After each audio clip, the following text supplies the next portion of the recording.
good morning এভৰিওয়ান আপোনালোকে নিশ্চয় দেখা পাইছে থাম্বনেইল আৰু টাইটেলত CSF ৰিক্ৰুটমেণ্ট আজিৰ এই ভিডিঅ'ত আমি আলোচনা কৰিম CSFত ওলোৱা কেইটামান পোষ্টৰ বিষয়ে তাত আপোনালোকৰ কি লাগিব এজ লিমিট কি লাগিব বা আপোনালোকৰ পইচা কিমান লাগিব সকলোবোৰ ডিটেইলছ এই ভিডিঅ'ত জনাই দিম তাৰ আগতে আপোনালোকক এটা কথা কৈ দিও আৰু এটা ভিডিঅ' বনাম ক'ত কেনেকৈ এপ্লাই কৰিব লাগিব পইচাটো কেনেকৈ দিব লাগিব তাৰ ওপৰত এটা ভিডিঅ' বনাম কিন্তু আজিৰ এই ভিডিঅ'ত আপোনালোকক সকলোখিনি ডিটেইলছ দি দিম প্ৰথম কথাটো পোষ্ট ওলাইছে CSF আপোনালোকে গমে পাইছে পোষ্ট আছে টোটেল 429টা 429টা পোষ্ট হৈছে হেড কনষ্টেবল অৰ্থাৎ পোষ্টৰ নাম হৈছে হেড কনষ্টেবল পোষ্ট আছে 429টা এই 429টা পোষ্টৰ ভিতৰত ইউআৰত আছে 222টা অৰ্থাৎ আনৰিজাৰ্ভত 222টা আছে আৰু ওবিসিত আছে 114টা পোষ্ট এসসিত আছে 63টা অৰ্থাৎ 63 পোষ্ট আছে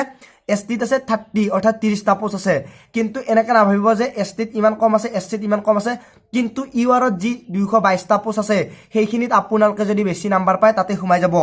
ইয়াতে কথাটো হল পোষ্টটো আপোনালোকে গম পালে হেড কনষ্টেবল বুলি গম পালে ইয়াতে এজ লিমিট যদি আপোনাৰ বয়স 18 বছৰ হৈছে তেনেহলে এপ্লাই কৰিব পাৰিব যদি আপোনাৰ বয়স 25তকৈ বেছি হৈছে তেনেহলে এপ্লাই কৰিব নোৱাৰে কিন্তু ইয়াতে এজ ৰিলেক্সেশন আছে আপোনালোকে এজ ৰিলেক্সেশন নিজে চাই লব ওবিসিৰ বাবে কিমান এসসিৰ বাবে কিমান এসটিৰ কিমান আছে সকলোবোৰ দি দিছো ইয়াতে আছে পে স্কেল অৰ্থাৎ দৰমহাটো ইয়াতে উল্লেখ কৰিছে 25500 পৰা 81100 টকালৈকে দৰমহাটো ইয়াতে ভালে উল্লেখ কৰিছে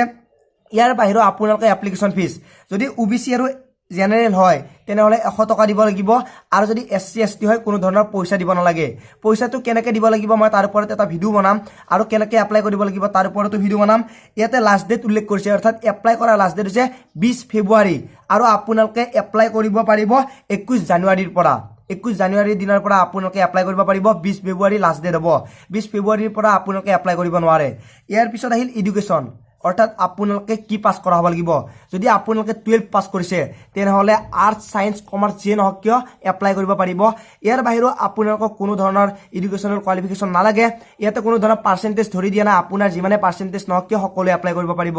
আজিৰ ভিডিঅ'টো চাই নিশ্চয় আপোনাৰ ভাল লাগিছে যদি বেয়া লাগিছে ডিসলাইক কৰিব আগতে কৈ দিছো আৰু এটা আপোনালোকৰ বাবে ভিডিঅ' বনাম যত এপ্লাই কেনেকৈ কৰিব লাগিব এপ্লিকেশ্যন ফিজটো কেনেকৈ দিব লাগিব তাৰ ওপৰত এটা ভিডিঅ' বনাম তাৰ বাহিৰে অফিচিয়েল ৱেবছাইটৰ লিংকটো ডেসক্ৰিপচনত দিয়া আছে সেইটোত ক্লিক কৰি আপোনালোকে চাব পাৰে সকলোবোৰ ডিটেইলছ এপ্লাই কেনেকৈ কৰিব লাগিব বা পইচাটো কেনেকৈ দিব লাগিব সকলোবোৰ গম পাই যাব তাৰ বাহিৰে আপোনালোকৰ আগতে ৰানিং হ'ব নে ফিজিকেলৰ বাহিৰেও ৰিটাৰ্ণ হ'ব কি হ'ব সকলোবোৰ ডিটেইলছ দিয়া আছে আপোনালোকে চেক কৰিব পাৰে অফিচিয়েল নটিফিকেশন গৈ লগতে মোৰ সেকেন্ড চেনেল জিএম ব্লগছ বুলি এটা চেনেল আছে ডেসক্ৰিপচনত লিংক দিয়া আছে সেইটো চেনেল সাবস্ক্ৰাইব কৰিব নাপাহৰিব লগতে এইখিনিত থকা জিতুমনি নামৰ চিম্বলটো ক্লিক কৰি সাবস্ক্ৰাইব কৰিব নাপাহৰিব এইটো চেনেল আজিলৈ মানে যদি ভিডিঅ'টো চাই ভাল লাগিছে লাইক শেয়াৰ কৰিব নাপাহৰিব আজিলৈ মানে পুনৰ লগ পোৱাৰ আশাৰে মই জিতুমনি